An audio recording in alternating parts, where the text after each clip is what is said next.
sweet like a buttercup. You're a Barbie doll. Show them all what I'm made of. Strut down the hall. Won't stop till I get enough. Okay, so today we're diving into some pretty heavy stuff, right? Accountability. Yeah, always a fun topic. Right. But I think it's one of those things that we all kind of think we understand until you really start to pick it apart. Right. And that's what I love about the book we're looking at today. Mm-hmm. Sorry will not always save you. Right. Catchy title. It is. It grabs you, and then it really doesn't let go. It's kind of a wake-up call about how much we rely on apologies to fix things. And how often those apologies are totally hollow. Exactly, just empty words. And the book really digs into why we do that. Why do we cling to apologies? Why is real accountability so hard? Yeah, I mean, think about it, right? How many times have you gotten an apology that just felt like nothing? Oh, too many times. It's like a Band-Aid on a bullet wound. Exactly. Yeah. And what the book argues is that, we live in this crazy complex world, and apologies become this easy way out. This shortcut. Yeah, this shortcut. We don't actually have to grapple with the messiness of, truly taking responsibility. And the book uses this phrase that I thought was so interesting: moral displacement. Oh, yeah. It's like we're trying to shift the blame away from ourselves onto something else. Like, oh, it's the system's fault, or that's just how things are done. Right. We're outsourcing our accountability, basically. And it doesn't stop there, right? The book dives into how this plays out in every aspect of life. Yeah. Politics, religion, and culture. Even our own personal belief systems. Okay, so let's unpack that. Let's start with politics, because that's kind of the obvious one, right? Sure. Politician messes up, issues an apology, and we're supposed to just move on. Right. Case closed. But the book argues that it's not that simple. Real political accountability isn't just about words, it's about action.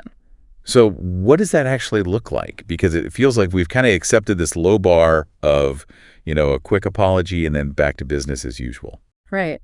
But the book challenges us to think bigger. It talks about the need for systemic change, not just individual apologies. So, for example, if a government agency fails to protect its citizens, which happens more often than we'd like to think, right? Yeah, sadly, it's not enough for the leader to just apologize. They need to implement policies and reforms to actually prevent that failure from happening again. So it's about addressing the root cause of the problem, not just the symptoms. Exactly. The book actually gives the example of the Flint water crisis. Oh, wow.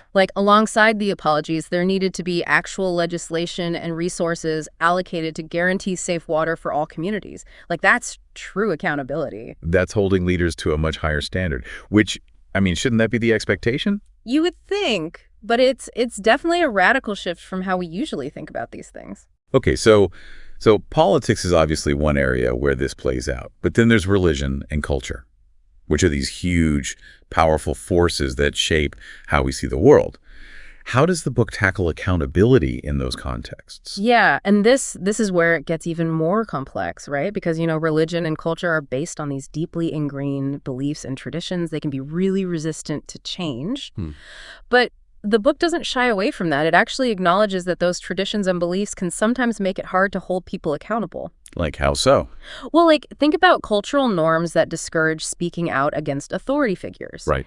That kind of norm can make it really difficult to challenge harmful practices or demand change. Because you're not supposed to question those in power. Exactly. So the book is arguing that we need to be willing to critically examine these norms and have those uncomfortable conversations about whether they're actually hindering accountability. Yeah, it's sometimes we prioritize harmony over justice. Right. And the book makes it clear that, that's not always the right choice.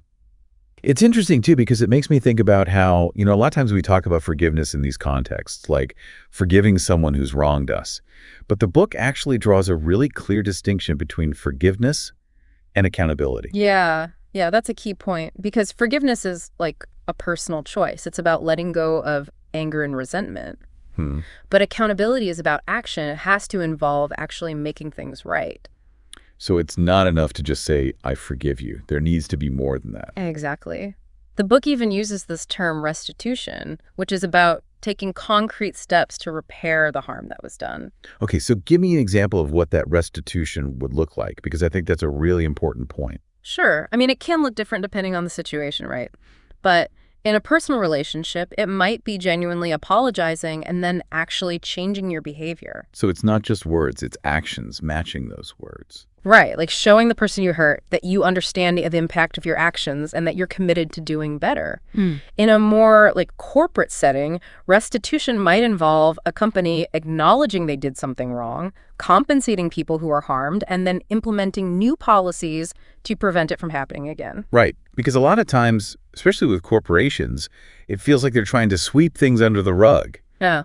Issue a statement and hope everyone forgets about it. Yeah, and the book is saying that's not enough. True accountability requires more than just PR. Okay, so we've talked about politics, we've talked about culture, but the book also gets really personal. It talks about how our own biases and self-deception can get in the way of taking responsibility. Yeah. This part was really eye-opening for me because it's easy to point fingers at other people or institutions, but this section forces you to look in the mirror. And be honest with yourself. Exactly. Yeah. And the book calls this moral licensing. Moral licensing. I like that. It's this idea that we convince ourselves that because we're generally good people, Right. we're immune from making big mistakes or hurting others. But honestly, we all have blind spots. Oh, yeah, for sure. And we have to be willing to acknowledge those blind spots before we can really start taking responsibility for our actions. Otherwise, we're just kidding ourselves. Exactly. So if it's not enough to just say sorry, if a real apology isn't enough, what does the path to real accountability look like? Well, the book lays out a 3-part process: introspection, restitution, and meaningful change. Okay, break that down for me. Starting with introspection, what does that involve? It's about really looking inward, Yeah. examining your role in a situation honestly, even when it's painful. Not shying away from the hard truths. Right, because that's how you learn and grow. Then there's restitution, which we already talked about, taking action to repair the harm you've caused. And finally, there's meaningful change, which is about committing to doing better in the future. It sounds like it's not a one-time thing. It's an ongoing process. Exactly. It's about constantly striving to be more accountable in every aspect of your life. I gotta say, this deep dive has been pretty intense, but in a good way. Yeah. It's made me realize how often I settle for easy apologies, Yeah. both from myself and from others. And I think that's the power of this book, right? It pushes you to think differently about accountability, to demand more from yourself and from the people around you. Yeah, it's definitely not a feel-good read, but it's an important one. Absolutely. And as we wrap up, I want to leave you with this.